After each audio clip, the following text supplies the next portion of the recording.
Today I'm going to be talking about a game that needs no introduction. In case you haven't heard of this game before, this is FNaF Plus.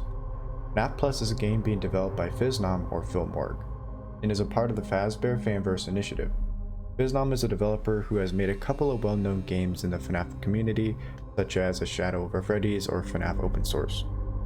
Phisnom was brought into the Fanverse by Scott Cawthon, the developer of FNaF, to create a reimagining of FNaF 1. So yes, this means FNaF Plus is licensed by Scott Cawthon and is considered by the community to be an official game. This is exciting for many reasons. Yes, other people have made their own remakes of FNaF 1 before, but it has never been done on this level or quality before, especially considering that it's being funded and looked over by Scott himself. While the game has been in development for over 2 years at this point, the game has only been building hype since day one. Everything from the video teasers to the teaser images and renders, all the way to the short film for FNaF Plus. And yes, I'm considering it a short film. It's a 13-minute long video of FNaF Plus found footage type horror, which works great with this concept. The quality of the video is amazing, and I'll be talking about it a little bit in this video, so I guess this is your warning for a spoiler, but let's be honest, who hasn't seen it at this point? Like I mentioned before, everything from the video teasers to the images is just great. And I really love the way everything looks in the game, and I truly love the new designs to the animatronics. They're almost perfect in my opinion, and I just love everything about them. I'm not going to react to them because one, I've already seen them, and two, everyone and their dog has made a reaction to this, so it's pretty pointless. I think it's safe to say that Bonnie is just the creepiest one of them all. His head design looks like a skull, and it looks like has this unsettling grin all the time. While the other designs are very creepy and unsettling, Bonnie just looks like the fucking devil. I don't know what to tell you. While we're talking about designs, it looks like Bonnie's upper front part of his face is detachable, but I don't know if Bonnie's face can come off during the game or not. Maybe there will be a creepy event or hallucination of Bonnie with no face, kind of a throwback to FNaF 2. One thing I do wonder if there will be an Easter egg of Bonnie running down the hall. I know it seems a little far-fetched, but in the original FNaF 1 trailer we see Bonnie do just that. That never made it into the original FNaF, but maybe Phisnom will implement that in some way. Moving on to Chica, her jaw seems to be broken and one of her eyes seems to have fallen out and got replaced with the spare cupcake guy. I wonder if during the first night or so, Chica's design won't be broken and she'll actually have her normal design, and throughout the game she becomes more withered or something specifically happens to her that gives her that broken look. That feels like a stretch though, so I'm gonna not put too much thought into that, but it is interesting though. And then of course Freddy himself. He has a much chunkier design which fits him very well, and lots of people have already made this connection, but he seems to have a lot more of a Fredbear type design. Everything about Freddy's design is very fitting, from his little jacket to his pants, and it just works. That's what I really like about this. They are just a unique take on these characters. And then there's Foxy. A lot of people are very mixed on him. Some people say he's too curvy, others say he's way too withered and unrealistic, or too scary for like a children's place. But in my opinion, that's kind of the point. He's supposed to be this broken down animatronic that's super withered. He's supposed to be out of order. We aren't going to ignore that unwithered Foxy. I think Phisnom made a mistake and didn't want us to see the full normal design based on this clip. Looks like he's got a normal eye there. You can just about see it. He's got a like yellow brown eye. I'm so glad that shot is like more obscure. Pale, completely. If you take the image of the camera looking at Pirate's Cove, you can see that unwithered version of Foxy, and he has like a brown vest with a yellowish golden buckle with brown pants. It also seems that his eye patch is up, so both of his eyes are visible in this. I think his eyes are yellow, but it's a little hard to make out colors, but they seem to be yellow. So again, I don't think Phisnom meant for us to be able to see Foxy that well. I think he meant to make it more obscure, judging off the tone of his voice. I haven't really seen anyone talk about his normal design, which is surprising since it's somewhat visible.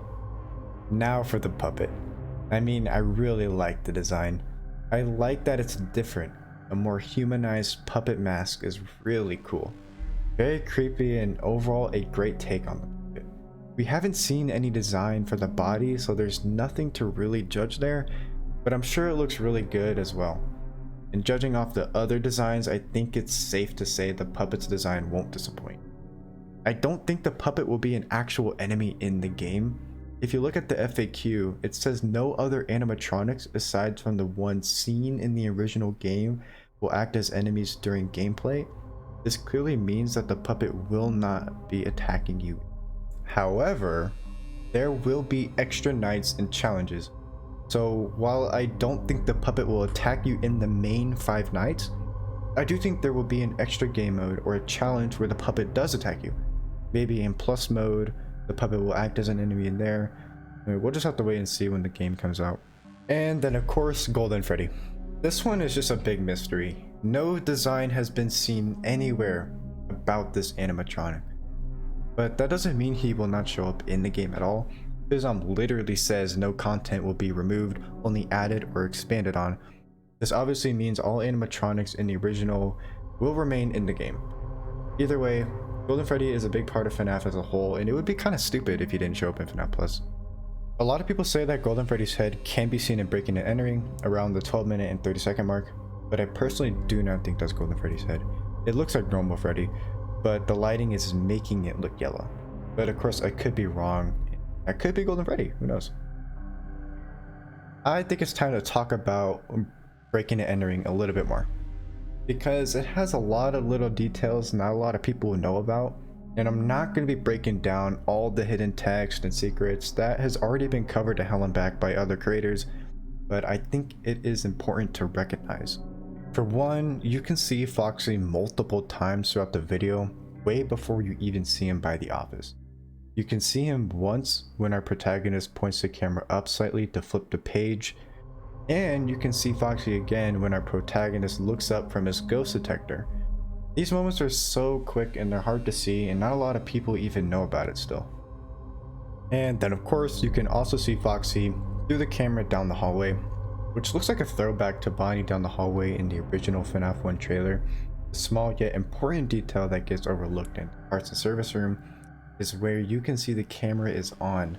That means someone was watching our protagonist get quote unquote killed, and that just makes the scene much more scarier than it originally was. Alright, I kind of want to start talking about the gameplay now. So from what we know, the gameplay would be different from the original. It seems like the animatronics can either break or disable cameras in the game, and we don't know if it will be permanent or not, but it definitely is interesting to think about. There is going to be a generator or a power room in the building, and we don't know if it will have anything to do with gameplay, but it will likely have some relevance. What I want to talk about now is when could FNaF Plus even come out?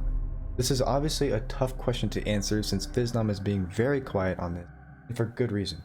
He said that he doesn't want to give any release dates, guesses, or windows until the game is 100% complete. I think that's very smart on his part, as that won't make him feel rushed and he can take his time creating the game.